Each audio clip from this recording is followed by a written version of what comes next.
ဒီကိုဒီမင်္ဂလာပါလို့တော့ဘုံမျိုးကောင်းဆိုင်ဆိုင်ကလေးအောင်လေးရဒီပါတယ်တော့တဲ့မှာလက်ရှိဘိန်းလေးရောက်လာတယ်နော်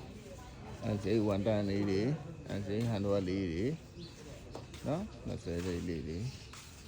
အဲဈေးတွင်ဝတ်ဒုဖတ်အဲဈေးလေးတွေအလိန်လေးတွေနော်ဘိန်းတော့ရှင်းလေးတွေဒီမှာရောက်လာနော်နောင်ရှစ်ပဲရှက်လေးတွေရှက်ဆိုတာလေးရောက်လာပါတယ်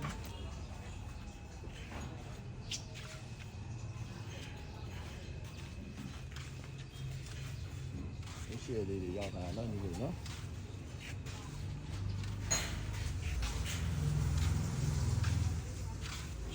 ောင်လေးတွေကိုစက်သက်ဝဲကြည့်မယ်ဆိုရင်ကျွန်တော်ကတော့948လေးဆိုအောက်တင်ကပုံကို